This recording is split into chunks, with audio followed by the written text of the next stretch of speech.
मज़हर साहब, ताहयात नाअहली के फैसले पर आपको क्या लगा है? हमने प्रोग्रेस की है एज अ सिस्टम, हम वापसी की तरफ गए हैं, व्हाट डू यू थिंक? शुक्रिया फरियाद। देखिए, हमारा मसला ये है कि हम बहुत से सही फैसले बहुत से गलत टाइम पे करते हैं, बहुत से गलत फैसले बहुत सही टाइम पे करते हैं। देखिए, जिस हुक्मरान को हुक्मरानी का अहल नहीं था, वो ऐसी ऐसी शिकें आइन के अंदर लाया जिसने आइन को तोड़ा था।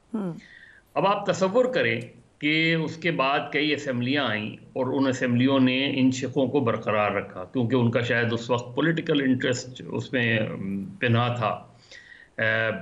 ताहयात नाअहली, अभी मैं आपने क्लिप सुनाया रऊफ हसन साहब का, तो फिर अवाम के पास क्या रह जाता है? अवाम किसको अहल और किसको नाअहल करार दें? ये तो बेसिकली जब वो ये कह रहे हैं कि ऐसे शख्स को पार्लियामेंट में आने का हक नहीं है, तो उनको पार्लियामेंट में लाता कौन है?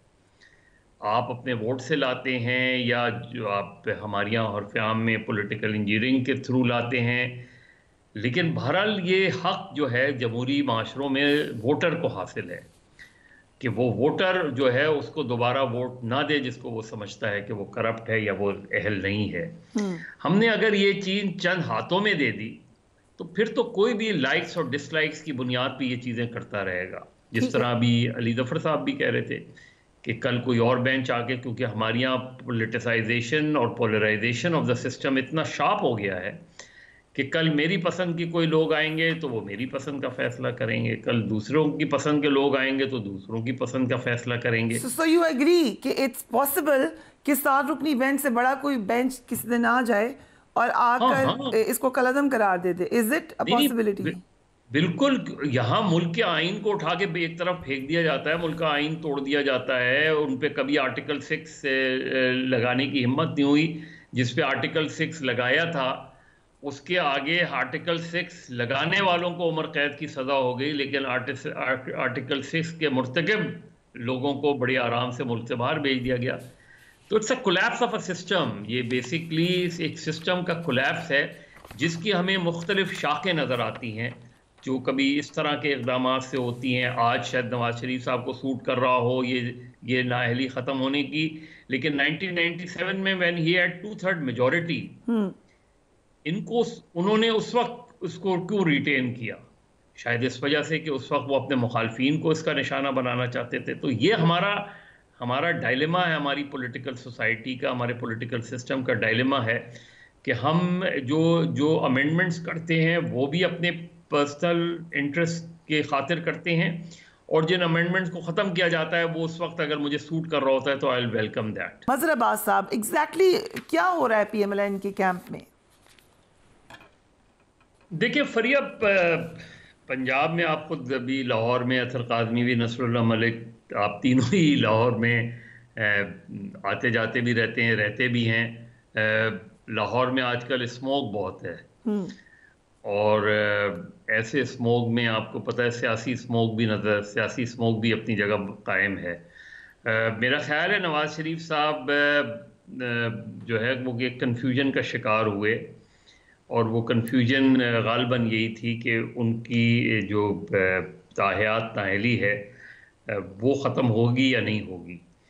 और उसी कन्फ्यूजन में मेरा ख़्याल है उन्होंने एक जलसा तो किया, लेकिन जितनी जल्दी वो ये चाह रहे थे कि ये फ़ैसला हो, उतनी जल्दी हुआ नहीं फ़ैसला। और इट टुक ऑलमोस्ट 3 मंथ्स उनके आने के बाद।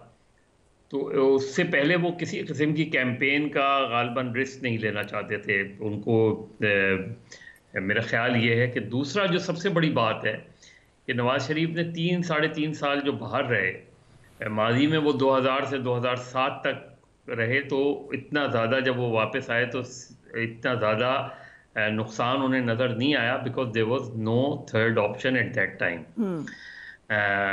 जब ये इस वक्त गए थे, 2020 में गए थे गालिबन, उस वक्त पंजाब में मुस्लिम लीग नून बड़ी साउंड पोजीशन पे थी, और इतनी साउंड पोजीशन पे थी कि तहरीक इंसाफ और इमरान खान साहब की समझ में नहीं आ रहा था कि लोकल बॉडीज इलेक्शन कराएं या ना कराएं, क्योंकि जो ज़िमनी इलेक्शंस होते थे वो मुस्लिम लीग नून जीत जाती थी ज़्यादातर। जब वो वापस आए हैं 2023 में और गालिबन अक्टूबर में, तो उन्हें ग्राउंड पे सिचुएशन उससे बहुत मुख्तलिफ नज़र आई। उन्हें नज़र आया कि काफ़ी डैमेज चीज़ें हो चुकी हैं, और ज़ाहिर है उस डैमेज का बड़ा असर ज़्यादा जो वो था वो 16-17 महीने की हुकूमत थी जो उनके भाई ने की या पीडीएम ने की। उसमें दौरान जो महंगाई हुई है उसके असरात वाज़े तौर पे नज़र आने सियासी तौर पे भी नज़र आने शुरू हुए। तो नवाज़ शरीफ ने, ज़ाहिर है नवाज़ शरीफ बहुत इस लिहाज से पंजाब की पॉलिटिक्स को शायद हम सबसे ज़्यादा बेहतर समझते हों, लेकिन उन्हें अंदाज़ा हुआ कि शायद बहुत पानी जो है वो निकल चुका है नीचे से। अब वो ये नहीं कि मुस्लिम लीग नून कोई इस पंजाब में ख़त्म हो गई है, ज़ीरो हो गई है या 5-10% रह गई, ऐसा नहीं है। लेकिन ये ज़रूर है कि मुस्लिम लीग नून के सर्कल्स में, यानी मुस्लिम लीग नून की सेफ कॉन्स्टिट्यूंसीज़ में, इंक्लूडिंग लाहौर, फैसलाबाद, सियालकोट, इसमें एक डेंट नज़र आया। और इसमें जिस तरह पीपल्स पार्टी को 2013 में अंदाज़ा नहीं था कि कितना वोटर उनके पास से पीटीआई में चला गया है, शायद नून लीग को भी अंदाज़ा नहीं हुआ। और जो नया वोटर है उसका भी वो सही मानों में पॉलिटिकल एनालिसिस कर नहीं सके कि ये जो नया वोटर आया है इसका ट्रेंड क्या है उसमें। फिर एक विक्टिम कार्ड जो होता है वो हमेशा उसके साथ होता है जो आउट होता है या जिसे आउट किया जाता है। उस विक्टिम कार्ड को भी मुस्लिम लीग नून जो है वो सही मानों में जो है असेस नहीं कर पाई। ये वो सारी चीज़ें हैं जिससे उन्हें नज़र आया कि इतना स्मूथ सेलिंग नहीं है इस इलेक्शन में जितनी स्मूथ सेलिंग वो शायद समझ रहे थे। लेकिन अब जबकि कल उनकी जो तायहात नाअहली ख़त्म हुई है, वो शायद गालिबन 15 जनवरी से या 14 जनवरी से दोबारा अपनी फुल फ्लैश कैंपेन करेंगे, इसलिए कि टाइम नहीं है अब उनके पास।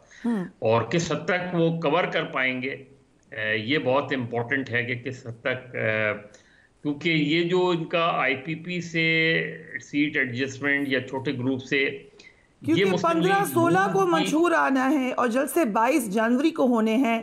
एक तासुर कायम किया था पीएमएलएन ने कि नवाज शरीफ की वापसी से मशरूत है उनका एक ज़बरदस्त कम बैक। सो कैंपेनिंग के बाद भी अगर रिजल्ट वैसे ना आए तो ये भी एक बड़ा ख़तरनाक मामला होगा पीएमएलएन के लिए। मज़ा साहब देखिए, मुस्लिम लीग, देखिए अगर फ़र्ज़ करें मुस्लिम लीग नून वो कामयाबी हासिल नहीं कर सकती जो वो तवक्को कर रहे थे, तो सियासत में अप्स एंड डाउन होते हैं। पीपल्स पार्टी 17 सीटों पे आ गई थी, लेकिन 17 सीटों के साथ वो कौमी असेंबली में मौजूद रही, क्योंकि जो उनकी लीडर थी उसकी अपनी इतनी टावरिंग पर्सनालिटी थी कि she took the 2/3 majority on her own. इसलिए कि उन्होंने वो सामने खड़ी होती थी तो जो वजीर आजम होते थे वो कंफर्टेबल पोजीशन में नहीं होते थे। ठीक है, तो ये इम्पोर्टेंट नहीं होता कि आप की स्ट्रेंथ ऊपर भी जाती है नीचे भी जाती है, आप बहुत पॉपुलर भी होते हैं फिर पॉपुलैरिटी ग्राफ नीचे भी आता है, लेकिन इससे कोई मुस्लिम लीग नून की पॉलिटिक्स नहीं खत्म हो जाएगी। अगर मुस्लिम लीग नून ये इलेक्शन हार भी गई, फर्ज करें उतनी मेजॉरिटी नहीं भी ले पाई, कोई कोलिशन बननी पड़ी, तो ये अप्स एंड डाउन तो होते हैं। असल चीज ये होती है कि आपने लड़ाई कैसे लड़ी। असल बात ये होती है कि आप उस सिचुएशन का मुकाबला आपने कैसे किया, ये मैटर करता है।